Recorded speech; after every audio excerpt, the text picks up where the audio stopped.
Hi, welcome to Pause Uni's For Students by Students podcast. I'm your host, Nola, and here we have student-led conversations about mental and emotional health. In this episode, we're joined by Zarina, the lead practitioner at Pause Uni, and Alice, one of the students at University of Birmingham, as they discuss loneliness and how to cope and deal with it. I really hope that you get something, so listen up. Hi, I'm Zarina and I'm the lead practitioner at Pause at Uni. Today I'm joined by Alice. Hello. Hi Alice, thanks for joining us. So we're going to get started. We're talking about a topic which affects a lot of students, loneliness. It's one of the biggest issues that we find actually that it comes to us. And everyone can feel lonely at times. It's really important. Everyone feels lonely at times. So that's good to know, isn't it?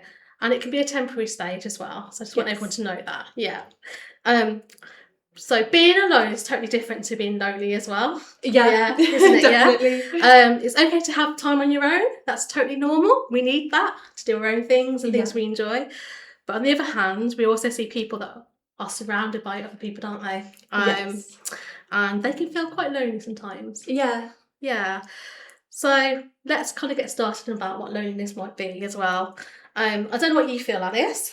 Yeah. About loneliness.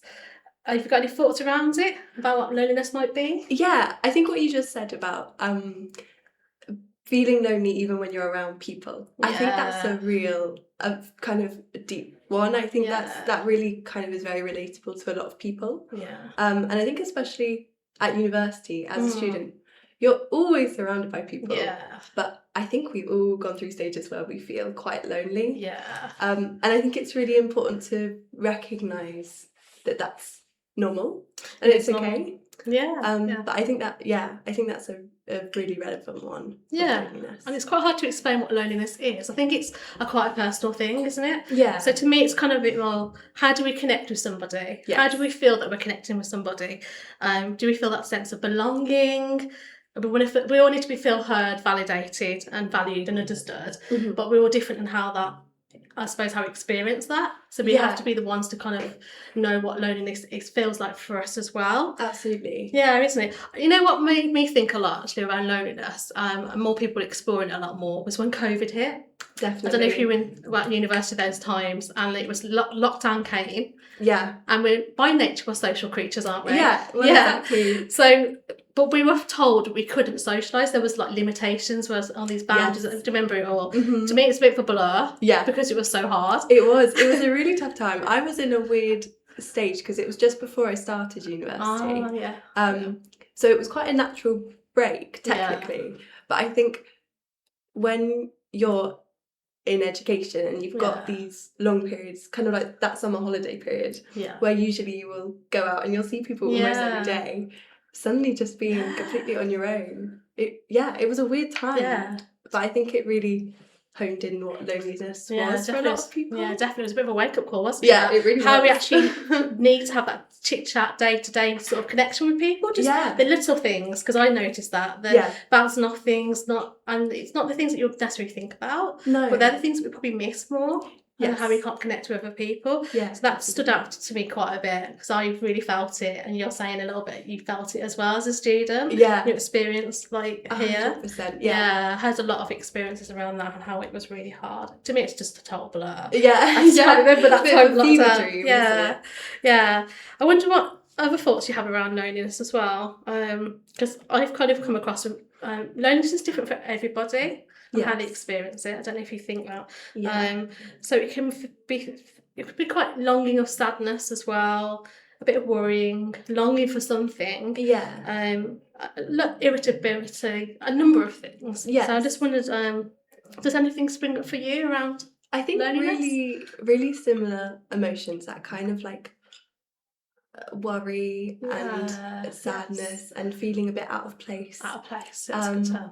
Yeah, but I think what you said about kind of those really small interactions, I think I'm always surprised by how much they lift me out of those feelings. Yeah. Because I think when I think about loneliness as a sort of concept, I think of it as something maybe a little more intense than it needs to be. And then you have these kind of really lovely small interactions, even just getting a coffee or something in the morning, and you think, oh no, actually I feel so much better just for that really small interaction that just made me feel a bit more valued. Yeah, like a human being. Yeah. Again, it's that connection, like someone's noticing you, you're noticing each other, that sort of smile. It can lift someone up, can't it? It can make their day. Definitely. And that's probably what people miss, especially if they don't come across many people as well. So it's that sort of side as well. Yeah.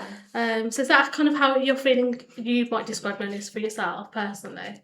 I think so. I think as well, though, I think what I was saying about being at university and always being surrounded by people, I think there is an expectation that we all put on ourselves. It's not a real expectation, but that you should sort of find your people and find your friends. And I remember in first year joining all of these different societies, and I was constantly surrounded by people, but always just felt a bit lonely because I hadn't really found, I guess, those people that made me feel most like myself or brought me out of my shell enough. And I think that's a really interesting one when you're at university, that you feel this need to find your people. And I don't really think that that's necessarily I mean, obviously you can find people that you get on with, and obviously so many people find their kind of like lifelong friends at university. But I think we put a lot of pressure on ourselves to find those people, which I think then brings about a lot of loneliness. So exactly that. I've come across that quite a lot. It's the pressure you put on yourself. Yeah. To actually feel I need to make friends straight away. Yes. They need to get me straight away. So if you think about really good friendships you formed, they've taken a little bit of time to build, haven't they? Absolutely. Over years. Yeah. So you have the friendships at home and you come to university, and in many ways you're expecting it to be the same. Yeah. But that's taken quite a lot of time. Yeah. With getting to know each other, being familiar with each other, kind of coming from maybe the same, I don't know, backgrounds and stuff. So absolutely. So there are things that you can link in with, interests. So that's going to take time, isn't it? Yes. So it's kind of like different types of friendships, I suppose, that you form, and you have to be okay with that. Like, these are the people I'll get to know at uni, but I won't expect them to be at a deeper level to the ones I've known for ages. Precisely. Who you can still contact. Yeah. Because they're still there for you, aren't they? Because if they're good friends, they're going to be there, aren't they? Yeah, exactly. So that's an interesting point, actually, Alice, around the pressure we put on ourselves. Yeah. I don't know about you, but I kind of wonder if the picture that's painted to students when they first come to university is to kind of, it's going to be the best years of your life. It's going to be, you're going to form the best friendships ever. Yeah. It's all that sort of, expectations that's really high. Yeah. I wonder if that's kind of the pressure that you might have felt yourself, maybe. I think definitely. Yeah. And I think it's something that we don't really talk about openly enough. Yeah. That initial kind of coming into university and expecting really big, incredible things. Yeah. And it takes time. Yeah. I mean, those things are there. You can get to them. But I think it's talking to a lot of people. I'm in my third year now. Yes, yeah. And talking to a lot of other third years about their first year. Yeah. I think we were all in a really similar position where we thought it was going to be the most incredible experience. Yeah. And it's taken until now for us to really feel that. Because first year was just all about trying to figure out where we were in relation to all of these new things that we were experiencing. Yeah. So no, I think that's a really, really good point. Yeah. There's so much to juggle in your first year as well. Yeah. And then you've got to form on top of that the friendships, and I think you go, I don't make friendships in the first couple of weeks. Oh, I failed or something. Yes. I don't know what that is. Yeah. Because that's going to take time, and it not to be hard on yourself. I think it's really important, isn't it? Yeah. Definitely. Yeah, so that's an interesting point you made there. It's a bit like a bubble. You kind of feel this fixed way when you come in, and that's all you're going to do. Yeah. Yeah? And you're trying to make everything fit. I don't know if that's the feeling you were getting. I think what you're describing to me. Yeah. Everything's trying to fit. Completely. And I think we, like you were just saying, there's so many other things going on. And you're always so, like, exhausted because there's so much going on. And it's not fair on yourself to kind of have that added pressure of finding friends, because you will find people. Yeah. Sometimes in the most unexpected ways, but adding that pressure doesn't really help with all of the other stuff you're juggling anyway. That's an interesting point. Yeah, that's so good. It's really interesting because there's another transition in your life, isn't it? Go to university as well. Yes. So you're kind of rediscovering who you are anyway. Yeah. getting on with the Exactly. course, managing loads of stuff, Mhm. and then forming these friendships that you want to make that are going to be from university as well. Yeah. So I wonder, I have an interesting question around that, Alice, as well. How much role do you think social media plays in that? To kind of, does it create loneliness, or does it help? Yeah, I think it's such a difficult one, and I think there'll always be very conflicting opinions on it.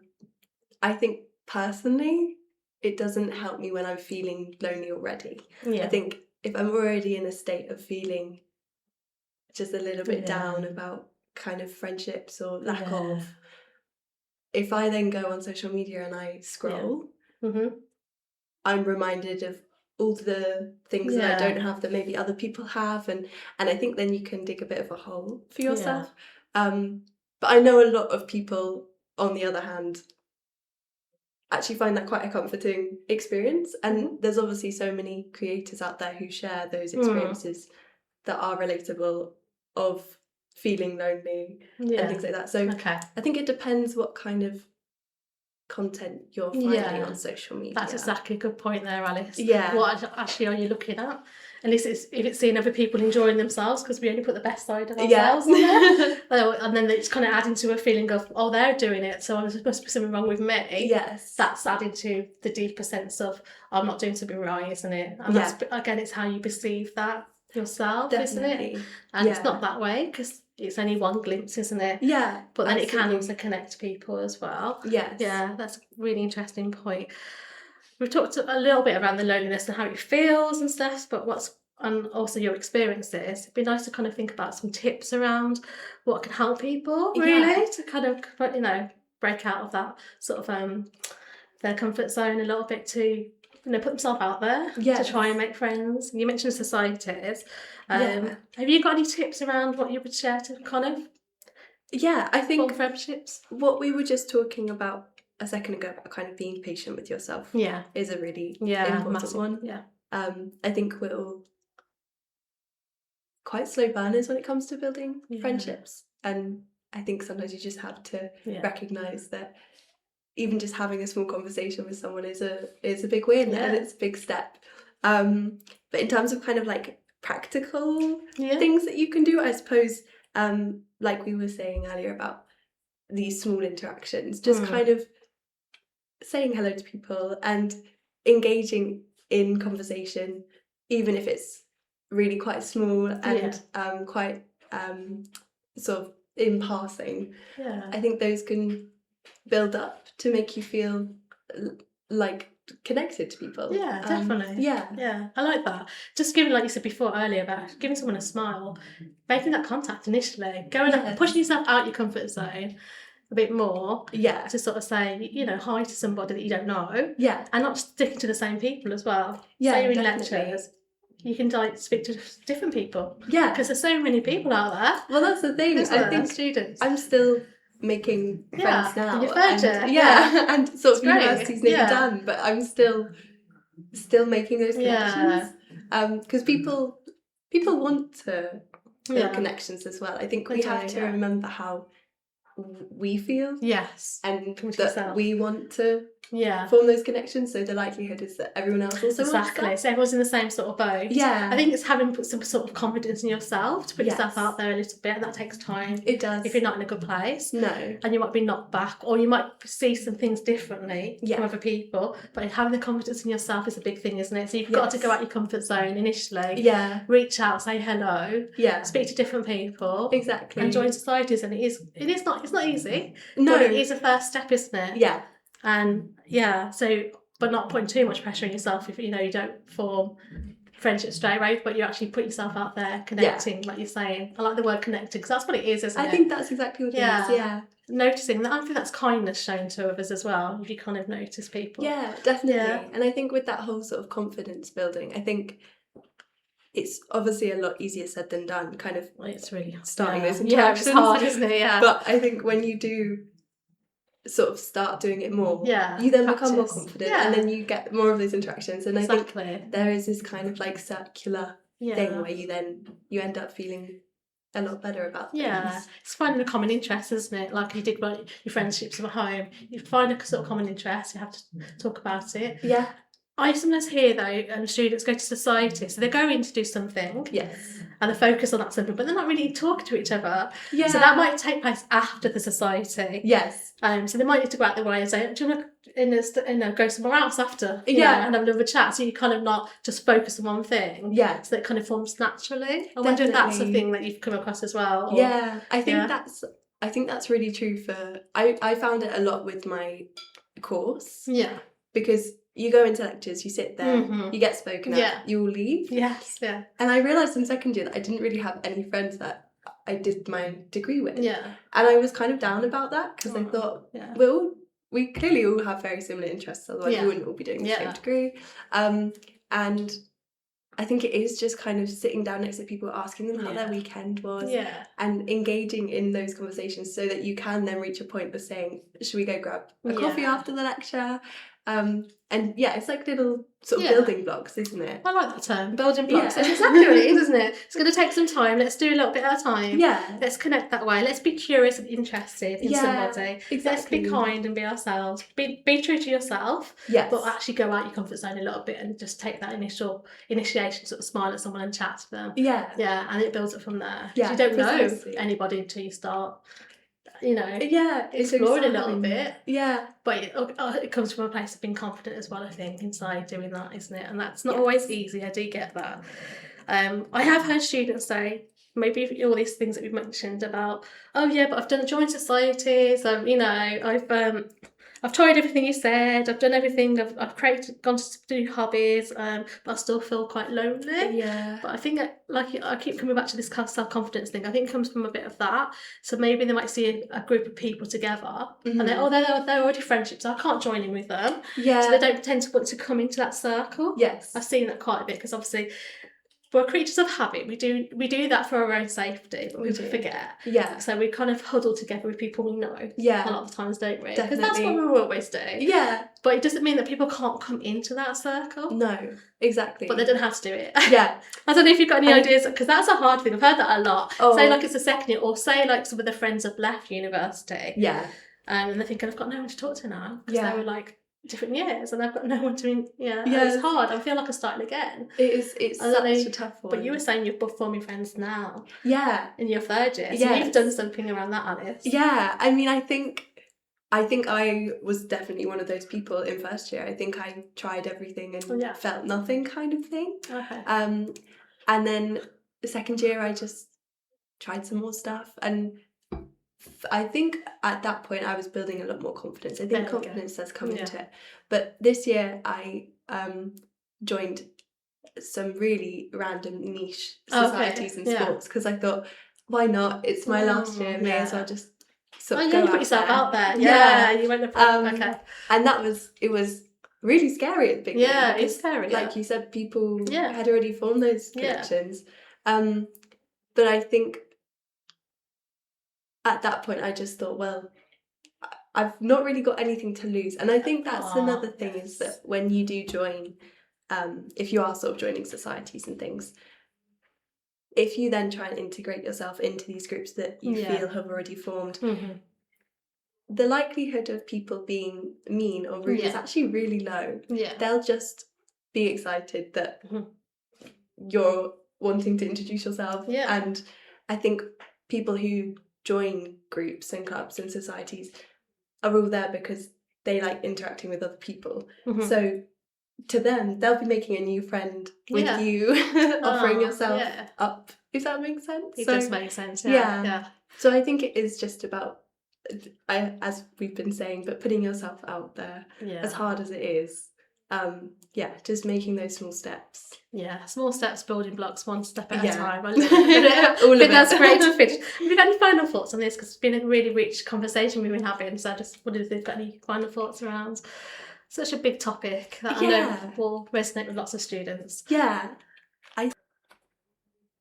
I think it's really important to note that sometimes you do just want to be alone, and I think there's obviously a difference between being alone and solitude and feeling lonely. And I think sometimes it's important to sort of make sure that you're listening to the difference between those things, because like we were saying earlier, sometimes it can just be really exhausting trying to juggle all of these things and trying to put yourself out there and trying to make new friends. And sometimes you do just need to sort of go home and have your own time by yourself, and that doesn't have to be loneliness. That can just be you re-energizing. And I think it's important to find the distinction there. Yeah, it's a balance. Everyone's unique, aren't they? So some people might need more time on their own, doing their own stuff to process their thoughts, their feelings, and that's fine. And also just do their interest on their own as well. Because actually doing interest on your own is really beneficial. Self-care, you can create something and it's all on your own. Because interacting takes a lot of effort. It does. Doesn't it? And we all need time away. Absolutely. And being ourselves and collect our thoughts and emotions and just where we're at. And we're all different as well. Yeah. So some people get energy from socialising loads, some people don't, but that's fine as well. Yeah. But we all need alone time as well. Yes. To be on our own. So that's a big difference, I'm glad you brought that up actually, because I mentioned that right at the start. So being alone doesn't mean you're lonely. Yes. It means that we all need that as well. Definitely. We can't be around someone 24/7. No. No. We need stuff ourselves. Exactly. And we need to know what we need to kind of understand ourselves around what we need as well. Yeah. And I think as a final point, spending time by yourself and figuring out what you enjoy and what your interests are makes it a lot easier to build that confidence that we were talking about, to find people who align with you. So I think it's really, really beneficial to take time to yourself as well. Yeah. And quiet time is always good. That stillness and just being with yourself is always good. Yes. Yeah. Oh, thank you, Alex. Thank you. Thanks for that really valuable point. Yeah. It's been a great talking to you today. Yeah, you Thanks too. so much. Wow, what a great and informative conversation on loneliness by Zarina and Alice. Now, I really hope you got something from that, and if something triggered you in that conversation and you feel like you really need to speak to somebody, then I suggest you go and speak to your nearest college wellbeing officer. If they're unavailable, then perhaps you want to get in touch with Samaritans or Papyrus or any other national intervention service. With that said, thanks for tuning in and see you on the next one.